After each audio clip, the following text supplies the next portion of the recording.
प्यारे बच्चों, सुप्रभात। ऑनलाइन क्लास में आप सभी का स्वागत है। कक्षा 10 विषय गणित अध्याय रचनाएं की प्रथम कक्षा में मैं हरिश्चंद्र सिंह आपको अध्ययन कराने के लिए उपस्थित हुआ हूँ। इस अध्याय को अध्ययन कराने के लिए आपको रचनाओं के बारे में पूर्व से ज्ञात है, क्योंकि कक्षा 6, कक्षा 7, कक्षा 8 में इन रचनाओं का हम नाम निर्णय के द्वारा जानते थे। आज हम इन रचनाओं को यहाँ बिंदुवार अध्ययन करेंगे, जिसके लिए हमने कुछ शिक्षण बिंदु लिए हैं। इन शिक्षण बिंदुओं की सहायता से हम इस अध्याय की शुरुआत करेंगे। प्रथम शिक्षण बिंदु है दैनिक जीवन में रचनाओं की भूमिका। हम जो रचनाएं बनाते हैं, जो चीज़ें बनाने के लिए हमें क्या क्या चीज़ों की आवश्यकता पड़ती है, प्रकार है, पेंसिल है, इस तरह से आपने देखा होगा। तो दैनिक जीवन में रचनाओं की क्या क्या आवश्यकता पड़ती है, इसके लिए क्या आवश्यक है, उनका हम इस बिंदु में अध्ययन करेंगे। नंबर 2, दिए गए रेखाखंड का समद्विभाजन करना। यह हमने आपको पिछली क्लास में भी कक्षा 8, 7, 6 में इस बिंदु को पढ़ा है कि एक कोई रेखाखंड दिया होता है, जिसकी माप भी दी होती है, नहीं भी दी होती है, उसके दो कैसे समान भाग किए जा सकते हैं, उसको हम यहाँ अध्ययन करेंगे। नंबर 3, रेखाखंड को अनुपात में विभाजित करना। किसी रेखाखंड को अनुपातिक योग में कैसे विभाजित करेंगे, उसका हम इस बिंदु के अंतर्गत अध्ययन कराएंगे आपको। प्रश्न नंबर 4, दिए हुए कोण का समद्विभाजन। ये भी हमने पिछली कक्षाओं से लिया है कि कोई कोण आपको दिया होता है, उस कोण का हम समद्विभाजन कैसे करते हैं, इस बिंदु के द्वारा कोणों का हम समद्विभाजन कराएंगे। आइए प्रथम शिक्षण बिंदु की ओर चलें। दैनिक जीवन में रचनाओं की भूमिका। दैनिक जीवन में रचनाओं की महती भूमिका है। जैसे हम किसी वस्तु को बनवाते हैं, कपड़े को बनवाते हैं, तो आप उसका क्या करते हैं, उसकी नाप लेते हैं, ये हमारे पास ये मार्कर है, इसकी भी एक निश्चित माप होती है? और माप किसके द्वारा? ये पैमाने के द्वारा होती है। अर्थात किसी भी रचना की, चाहे कपड़े की रचना हो, चाहे हमारे पेंसिल प्रकार के माध्यम से किसी लाइन की रचना हो, रेखाखंड की रचना हो, सबकी एक माप होती है। अर्थात माप के आधार पर ही रचनाओं को रचित किया जा सकता है। तो रचनाओं की भूमिका क्या है? रचनाओं की भूमिका यह है कि किसी भी चित्र को, किसी भी आकृति को शुद्धता प्रदान करना। रचनाओं के द्वारा, दी गई सूचना के द्वारा रचनाओं की आकृतियां जो होती हैं, वो कैसी होती हैं? शुद्ध होती हैं। क्यों होती हैं? उनमें जो दी गई सूचना होती है, उसी के अनुसार हम पैमाना, पट्टी जिसे कहते हैं, प्रकार, पेंसिल की सहायता से इन रचनाओं को रचित करते हैं। तो रचनाओं की क्या भूमिका है? हम किसी भी दी हुई सूचना के आधार पर शुद्ध और सही आकृतियों को बना सकते हैं। यदि हमें सूचना दी होगी, माप दी होगी, तो आकृति को क्या बना सकते हैं? कैसा? शुद्ध। किसके माध्यम से? पटरी, पैमाना, अन्य यंत्रों के द्वारा। दैनिक जीवन में कभी कभी ऐसे व्यवहारिक ज्ञान की आवश्यकता होती है। पढ़ाई के साथ साथ दैनिक जीवन में व्यवहारिक ज्ञान की भी आवश्यकता पड़ती है, जिसमें भवनों के निर्माण में, आपका भवन, मकान के निर्माण में उसकी लंबाई कितनी होनी चाहिए, चौड़ाई कितनी होनी चाहिए, आपका एरिया कितना है मकान का, उसके हिसाब से आपको कहाँ पे मकान में किस चीज को बनाना है, बाथरूम कहाँ बनाना है, किचन कहाँ बनाना है, तो कैसे करेंगे, उसको पूरे को पहले क्या करेंगे, उसकी एक रचना करेंगे, उसकी एक व्यू बनाएंगे और व्यू के आधार पर, रचना के आधार पर अब उस फिगर को पेंसिल की सहायता से डिवाइड करेंगे कि इतने सेंटीमीटर का ये होगा और इतने सेंटीमीटर का ये होगा। ये रचनाओं की भूमिका है और ये व्यवहारिक ज्ञान की व्याख्या है। इसको व्यवहारिक ज्ञान कहते हैं। भवनों के निर्माण में इसकी आवश्यकता होती है। विज्ञान एवं प्रौद्योगिकी के क्षेत्र में भी इसका महत्वपूर्ण उपयोग है। विज्ञान के क्षेत्र में सदिश राशियों को एक जो दिशा का ज्ञान कराती हैं, उसके द्वारा रचनाओं की आवश्यकता होती है। अन्य प्रौद्योगिकी के क्षेत्र में इसकी महती आवश्यकता है। रेखाखंड, जैसे रचनाओं के लिए रेखाखंड, ज्यामिति विधि द्वारा रेखाखंड का समद्विभाजन किया जाना, ये ज्यामिति विधि के द्वारा रेखाखंड का समद्विभाजन किया जाना, कोण का अर्धक या कोण बनाना, वृत्त की रचना आदि ऐसे उदाहरण मिलते हैं जिनको मात्र मापने के आधार पर छोटे छोटे भागों में शुद्धता के साथ विभाजित करना संभव नहीं हो पाता, किंतु ज्यामिति रचना विधि से इसको प्रस्तुत कर सकते हैं। केवल चाहे रेखाखंड हो, कोण हो, वृत्त हो या अन्य हो, उनको हम ज्यामिति विधि के द्वारा, ज्यामिति रचना के द्वारा उनको सही रूप से प्रस्तुत कर सकते हैं। इसके लिए हमने आपको एक तरह का बॉक्स होता है, इस बॉक्स में विभिन्न प्रकार के ये यंत्र आपको प्राप्त होते हैं, उनका आप उपयोग करते हैं। ये किस लिए होते हैं? ये इसलिए होते हैं ज्यामिति रचनाओं को बनाने के लिए। इसको बॉक्स कहते हैं, ज्योमेट्री बॉक्स कहते हैं। इसमें विभिन्न प्रकार के यंत्र होते हैं, जिसमें ये स्केल होता है, पैमाना होता है, पट्टी जिसे कहते हैं बच्चे, पट्टी होती है, ये प्रकार होती है, इससे वृत्त की रचना की जाती है। इस तरह से ये प्रकार है, इससे वृत्त की रचना की जाती है।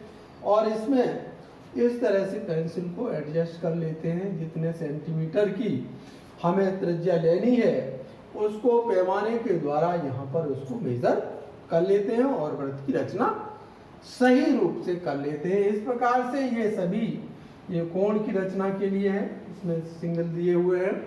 इस प्रकार से दैनिक जीवन में इन बॉक्स के अंदर ये आपको इंस्ट्रूमेंट मिलते हैं, इनके द्वारा रचनाओं का निर्माण किया जाता है। तो हम किसी भी दी हुई सूचना के आधार पर शुद्ध और सही आकृतियों का निर्माण कर सकते हैं। किनकी द्वारा? इन प्रमुख चीजों के द्वारा। दूसरा शिक्षण बिंदु है दिए हुए रेखाखंड का समद्विभाजन करना। एक रेखाखंड हमें दिया है और जिसका हमें समद्विभाजन करना है, तो समद्विभाजन करने की प्रोसेस को हम पिछली कक्षा के अनुसार हम जोड़ने का प्रयास कर रहे हैं कि पिछली कक्षा में हमने इस रेखाखंड का समद्विभाजन कैसे किया था। यहाँ आज हम उसका उपयोग भी करेंगे इस रचना के द्वारा। तो हमने सर्वप्रथम ज्यामिति रचना के द्वारा, जिसको आपने 6, 7, 8 में आपने निर्मेय का रूप देखा है, निर्मेय की रचना कैसे की जाती है, वो ज्यामिति रचना होती है, उसको हमने पढ़ा है। यहाँ पर हमने बिंदुवार उसको लिया है कि दिए हुए रेखाखंड, एक रेखाखंड दिया हुआ है। रेखाखंड क्या होता है? रेखा का वह छोटा भाग होता है, उसे कहते हैं रेखाखंड कहते हैं। जैसे ये हमारी क्या है? एक रेखा है और इसका ए भी एक रेखाखंड है, और ए भी रेखाखंड को हम क्या करेंगे, समद्विभाजन करेंगे। तो इस AB रेखाखंड को समद्विभाजन करने के लिए सर्वप्रथम हम AB एक रेखा खींचते हैं। सर्वप्रथम सबसे पहले AB एक रेखा खींचते हैं, जो कि हमने इस प्रकार से दर्शाई है। ये AB रेखा है यहाँ से यहाँ तक। नंबर 2, A को केंद्र मानकर और AB की आधे से अधिक त्रिज्या लेकर, A को केंद्र मानकर AB की आधे से अधिक त्रिज्या लेकर एक चाप लगाते हैं, और चाप लगाएंगे, उस चाप का नाम होगा A1। यहाँ पर एक चीज का विशेष ध्यान रखना है, आधे से अधिक इसलिए त्रिज्या ली जाती है क्योंकि आधी जब त्रिज्या लेंगे तो चाप नहीं लगेगा। इसका विशेष ध्यान रखेंगे कि AB जो त्रिज्या है उसको ऐसी लेंगे, आधे से थोड़ी सी अधिक लेंगे, जिससे कि चाप लग जाए। अर्थात AB त्रिज्या को आधे से अधिक त्रिज्या लेकर A को केंद्र मानकर एक चाप लगाया, जो इस प्रकार से लगता है। वही हमने बिंदु लिया है। रेखाखंड AB के आधी माप से अधिक त्रिज्या लेकर रेखाखंड के एक बिंदु A को केंद्र मानकर प्रकार की सहायता से एक अर्धवृत्ताकार चाप, और ये किस तरह से चाप लगाते हैं, अर्धवृत्ताकार चाप होता है। ये अर्धवृत्ताकार चाप है A को केंद्र। अब नंबर 2, AB रेखाखंड को B को केंद्र मानकर त्रिज्या वही रहेगी, उतनी ही त्रिज्या लेकर एक B को केंद्र मानकर उसी त्रिज्या को लेकर एक अर्धचाप लगाते हैं, जो कि A2 के द्वारा हमने प्रदर्शित किया है। वही हमने लिखा है, रेखाखंड के B बिंदु को केंद्र मानकर उसी त्रिज्या को बदलेंगे नहीं, वही त्रिज्या आधे से अधिक दूरी लेकर एक और अर्धवृत्ताकार चाप A2 खींचते हैं। A2 ये देखिए, आप देख रहे हैं A2 खींचते हैं, चाप लगाते हैं। अब दोनों चाप आप देख रहे हैं एक दूसरे को एक बिंदु पर काटते हैं। उस बिंदु को 3rd नंबर पॉइंट पे हमने लिया है। E और F दोनों चाप एक दूसरे को E बिंदु और F बिंदु पर काटते हैं। रेखाखंड के B बिंदु को लेकर चाप त्रिज्या को लेकर एक अर्धवृत्ताकार चाप A2, जो पहले चाप को E तथा F बिंदु पर काटता है, ये इस प्रकार से काटते हैं। अब क्या करते हैं, E और F को पैमाने की पेंसिल की सहायता से दोनों बिंदुओं को मिला देते हैं। दोनों बिंदुओं को E और F को मिलाने से AB रेखा को M बिंदु पर E और F को मिलाने से M बिंदु पर काटते हैं AB रेखा। इस प्रकार से हम देखेंगे कि AB रेखा का M एक मध्य बिंदु है। अर्थात यहाँ अभिप्राय यह है कि AM = BM या MB एक ही बात है। अर्थात एक दी हुई रेखा के दो बराबर भाग प्राप्त होते हैं। इसी को कहते हैं दिए हुए रेखाखंड का समद्विभाजन। इस प्रकार से AB रेखा जो हमें दी गई थी उसका समद्विभाजन प्राप्त होता है। इसको हमने इस प्रकार से रचना के द्वारा लिखा है, EF को मिलाया। EF को क्या करते हैं, मिलाते हैं पैमाने और पेंसिल की सहायता से। AB रेखाखंड को किस बिंदु पर काटता है, M बिंदु पर काटता है। आपको प्रदर्शित भी किया हुआ बिंदु पर काटती है। यह M बिंदु रेखाखंड AB को दो बराबर भागों में बांटता है। अतः AM = BM, अतः AM = BM दो बराबर भागों में बांटता है। इस प्रकार से ये सिद्ध होता है कि दिए हुए रेखाखंड का समद्विभाजन रचना के द्वारा इस प्रकार से किया जा सकता है। शिक्षण में तीसरा है दिए गए रेखाखंड को दिए अनुपात में विभाजित करना। एक रेखाखंड दिया जाता है और उसकी लंबाई भी दी जाती है और उसको एक अनुपात भी दिया जाता है, उस अनुपात में उस रेखाखंड को विभाजित करना है रचना के द्वारा।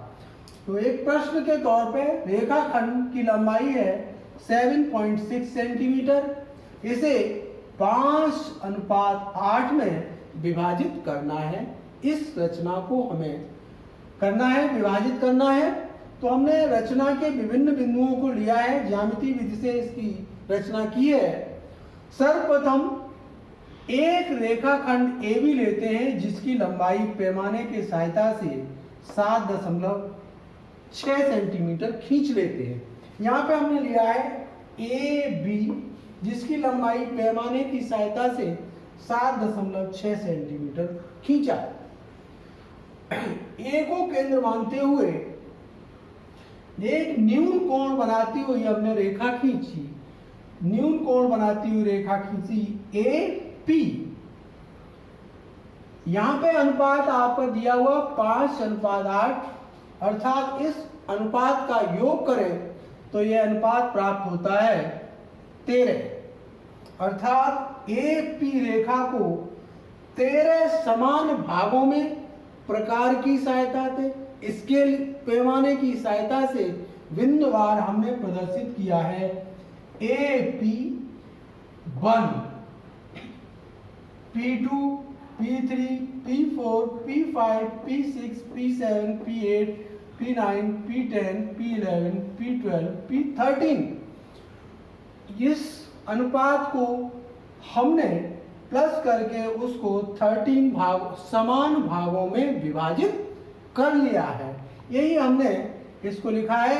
एक रेखाखंड AB जिसकी लंबाई 7.6 सेंटीमीटर खींची, सर्वप्रथम ये करेंगे। नंबर 2, एक किरण AP, ये एक किरण है AP खींची जो AB के साथ न्यून कोण बनाती है, इसके साथ A बिंदु के साथ न्यून कोण बनाती हुई जाती है। नंबर 3, किरण AP पर 8 + 5 = 13, 8 + 5 = 13 सेंटीमीटर समान खंड काटते हैं, जिन्हें P1, P2 अप टू 13 तक हमने बिंदुवार दर्शाया है। P5 और P13, यहाँ पॉइंट नंबर 4, P13 बिंदु को पैमाने की सहायता से बिंदु B तक ले जाते हैं। P13 को पैमाने की सहायता से बिंदु B तक एक रचना के द्वारा ले जाते हैं। यहां से आप देख रहे हैं A, P13B एक त्रिभुज का निर्माण होता है। इसी प्रकार से P5 से बिंदु C तक उसको मिलाते हैं और यह प्राप्त होता है कि P13B और P5C दोनों रेखाएं यह आपस में समांतर प्राप्त होती हैं। यही हमने बिंदुवार लिखा है। P13 को बिंदु पैमाने की सहायता से बिंदु P तक ले जाते हैं, P5 को बिंदु C तक ले जाते हैं। अब यहाँ पे पॉइंट नंबर 5 को हमने लिखा है P5 से P5C और P13B इस प्रकार बिंदु C रेखाखंड AB को 5:8 में विभाजित करता है।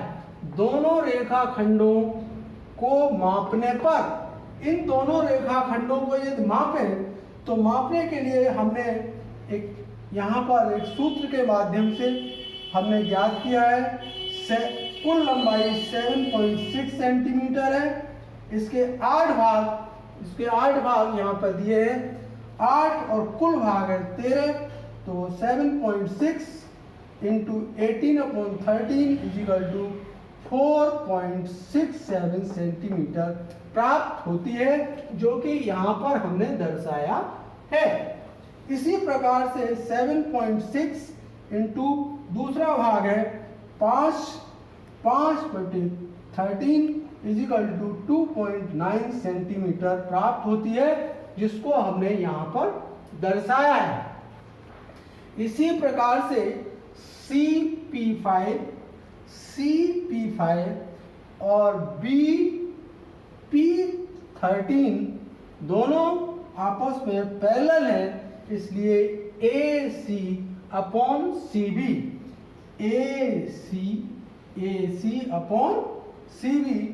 इजिकल टू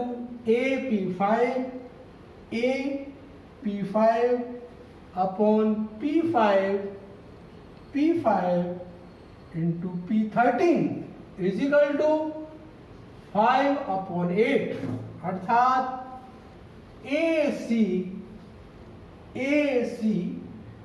अनुपात BC इजिकल टू 5/8 में विभाजित हो जाता है।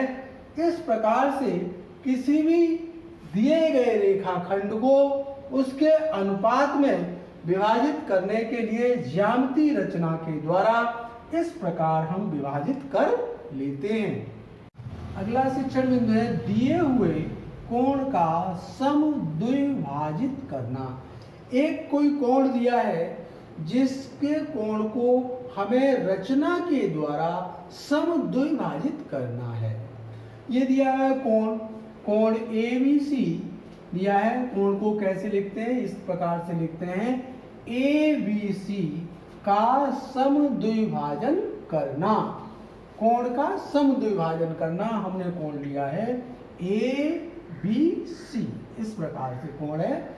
और इस कोण की माप नहीं है, तो इस कोण को समद्विभाजित कैसे करेंगे?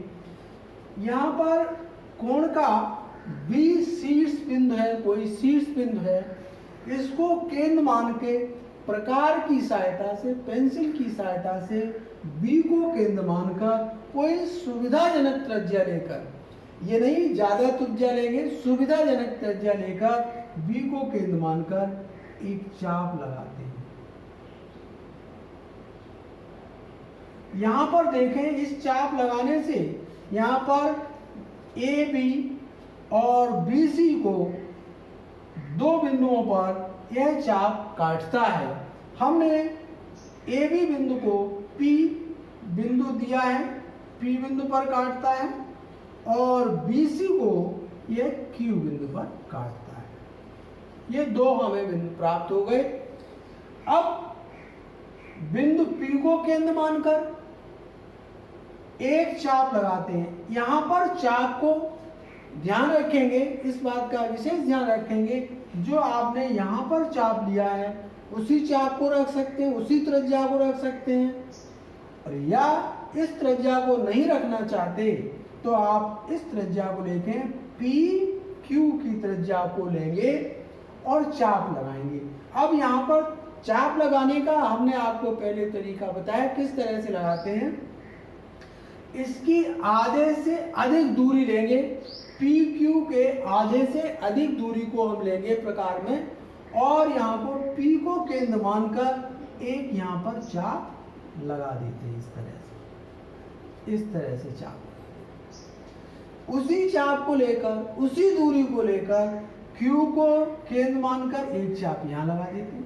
इस तरह से यहाँ पर चाप लगाने का हमने पहले भी आपको आगाह किया कि चाप लगाने में दूरी जो ली जाती है वो आधे से थोड़ी सी अधिक ली जाती है, क्योंकि दूरी बराबर ले लेंगे तो चाप नहीं लगेगा। इस तरह से हम मिलाते हैं इस चाप को। इस चाप का नाम हम दे दें S, ये चाप का नाम है S। यहाँ से B को इस तरह से मिलाते हैं, रचना के द्वारा, पैमाने के द्वारा इस तरह से मिलाते हैं और एक बिंदु तक ले जाते हैं, जिसका नाम हम कोई भी नाम दे सकते हैं। ये बिंदु, जहाँ पर दोनों बिंदु एक दूसरे को प्रतिच्छेद कर जाते हैं, काट जाते हैं, वहाँ से B को आगे की ओर S और S से आगे की ओर ले जाते हैं। इस प्रकार से हमारे ABC कोण के दो भाग हो जाते हैं। एक भाग होता है ABL और दूसरा भाग होता है CBL। ये दोनों कोण आपस में कैसे होंगे? समद्विभाजित होंगे। इसी रचना को हमने लिखा है शीर्ष B को केंद्र माना है। किसी त्रिज्या को लेकर सुविधाजनक त्रिज्या लेंगे, चाप लगाया, चाप को लगाने का ये इस तरह से B को केंद्र मानकर इस तरह से चाप लगाते हैं, प्रकार की सहायता से चाप लगाया। बिंदु BC को Q पर काटता है, AB को P और BC को Q बिंदु पर काटता है यह चाप।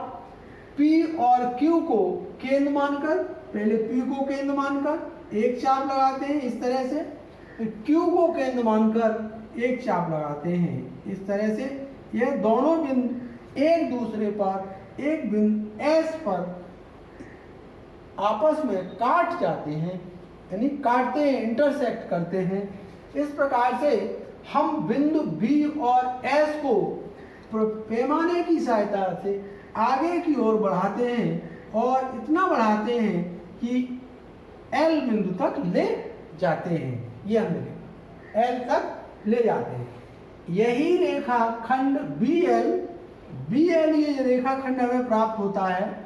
BL कोण ABC को समद्विभाजित, कोण ABC को यह रेखाखंड BL समद्विभाजित करती है। इस रेखाखंड को कोण ABC का समद्विभाजक भी कहते हैं। इस प्रकार से दिए हुए कोण का समद्विभाजन प्राप्त किया जा सकता है। कार्य है ज्यामितीय आकृतियों को किसकी सहायता से बनाते हैं। यदि आपको सूचना दी गई है, सूचित किया गया है, उनकी लंबाइयाँ दी गई हैं, तो उन आकृतियों को किसकी सहायता से आप बनाएंगे वो आपको लिखना है। प्रश्न नंबर 2 है AB = 5 सेंटीमीटर, तो इस रेखाखंड का आपको समद्विभाजन करना है।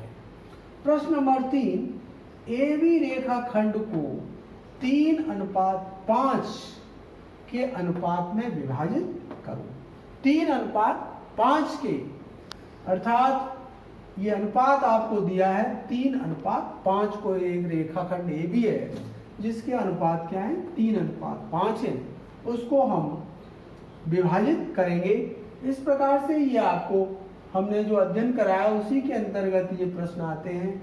अगले अध्याय में हम इस प्रश्नावली 11.1 के कुछ प्रश्नों की चर्चा करेंगे, जिसको आप अध्ययन करके आएंगे। इन्हीं के माध्यम से शिक्षण बिंदुओं के द्वारा हम उनका अध्ययन कराएंगे।